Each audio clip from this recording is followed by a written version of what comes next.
Hello friends, welcome to secret of சமையல். இன்னைக்கு நம்மளோட சேனல்ல நாம பார்க்க போறது ஒரு வித்தியாசமான எக் கோஃப்தா கறி.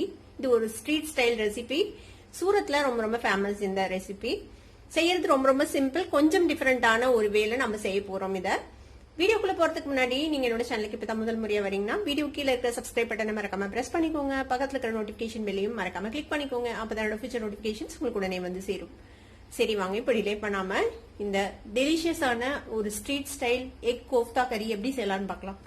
ஒரு பேன்ல ஒரு டேபிள் ஸ்பூன் அளவுக்கு எண்ணெய் விட்டு வச்சிருக்கேன். ஒரு 3 முட்டையை நான் வேக வச்சு இந்த மாதிரி ரெண்டா கட் பண்ணி வச்சிருக்கேன். இதுல இருந்த மஞ்சள் கருவை எடுத்து தனியா வச்சிருக்கேன். அதை நம்ம அப்புறமேட்டு யூஸ் பண்ண போறோம். வெள்ளை கருவு மட்டும் இந்த மாதிரி பாதியா கட் பண்ணி எடுத்து வச்சிருக்கேன். இப்போ இதை நம்ம ஃப்ரை பண்ணிக்க போறோம்.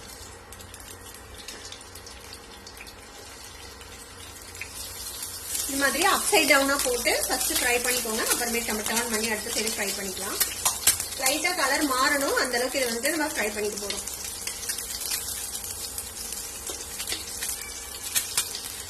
இந்த மாதிரி லைட்டா கோல்டன் கலர் ஆகணும். அந்த மாதிரி கோல்டன் கலர் ஆகிற அளவுக்கு இதை ஃப்ரை பண்ணிக்கலாம். கீழ் பகுதியும் அதே மாதிரி லைட்டா கலர் மாறட்டும்.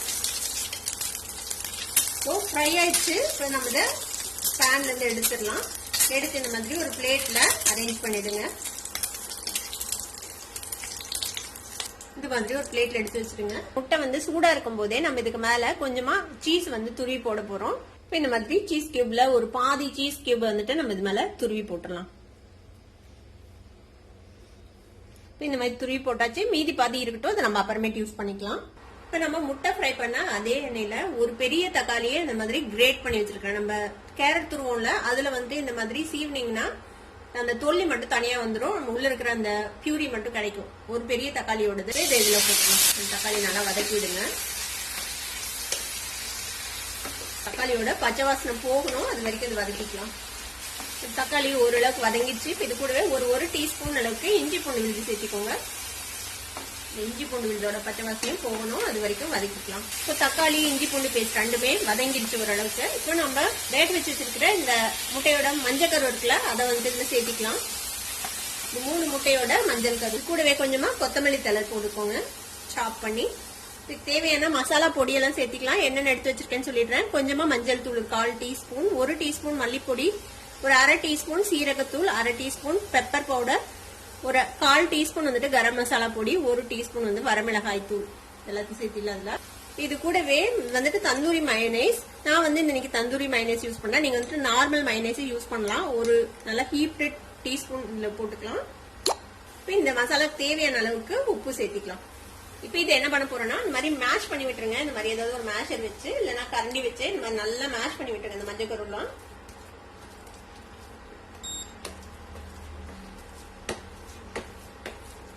மேஷ் பண்ணிட்டு இதுல கொஞ்சமா தண்ணி விட்டுக்கலாம். ஒரு 1/2 கப் அளவுக்கு தண்ணி இந்த தண்ணியோட சேர்த்து நல்லா இதை மேஷ் பண்ணி விடுங்க. நல்லா மேஷ் பண்ணி விட்டாச்சு. இது இப்படியே கொஞ்சம் சுண்டட்டும், கொஞ்சம் திக்காகட்டும். முடிஞ்ச அளவுக்கு நல்லா ஸ்மூத்தா மேஷ் பண்ணி விட்டுருங்க. இந்த மஞ்சள் கருவை பாத்தீங்கன்னா தெரியும், நல்லா கொதிச்சு திக்காயிருச்சு நம்மளோட கிரேவி. இந்த மஞ்சள் கரு போட்டுக்கோம்ல, அதுவே ஒரு மாதிரி திக்கனிங் ஏஜென்ட் மாதிரி இந்த கிரேவியை திக் பண்ணிடும். இப்போ இந்த அளவுக்கு திக்கானதும் நம்ம அடுப்பு ஆஃப் பண்ணிடலாம். நம்ம ஆல்ரெடி ஃப்ரை பண்ணி வச்சிருக்கிற இந்த முட்டை வெள்ளைக்கரு மேல இந்த கிரேவியை ஊத்திடலாம் மேல.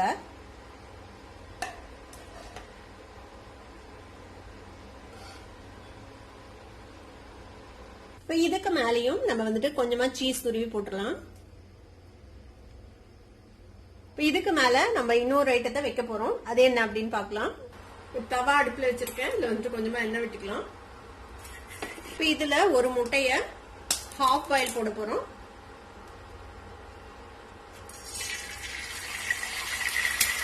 இதுக்கு மேல கொஞ்சமா சால்ட் ஸ்ப்ரிங்கிள் பண்ணி விட்டுறலாம். கொஞ்சமா பெப்பர் பவுடர், கொஞ்சமா மிளகாய் தூள், இதுக்கு மேல கொஞ்சமா கொத்தமல்லி தழை போட்டுடலாம். ஹாஃப் பாயில் ரெடி ஆயிடுச்சு. ரெடி பண்ணா ஹாஃப் பாயில தூக்கி அப்படியே இதுக்கு மேல வச்சிட போறோம். இப்ப இதுக்கு மேல மீதி இருக்கிற சீஸ் துருவி போட்டுடலாம்.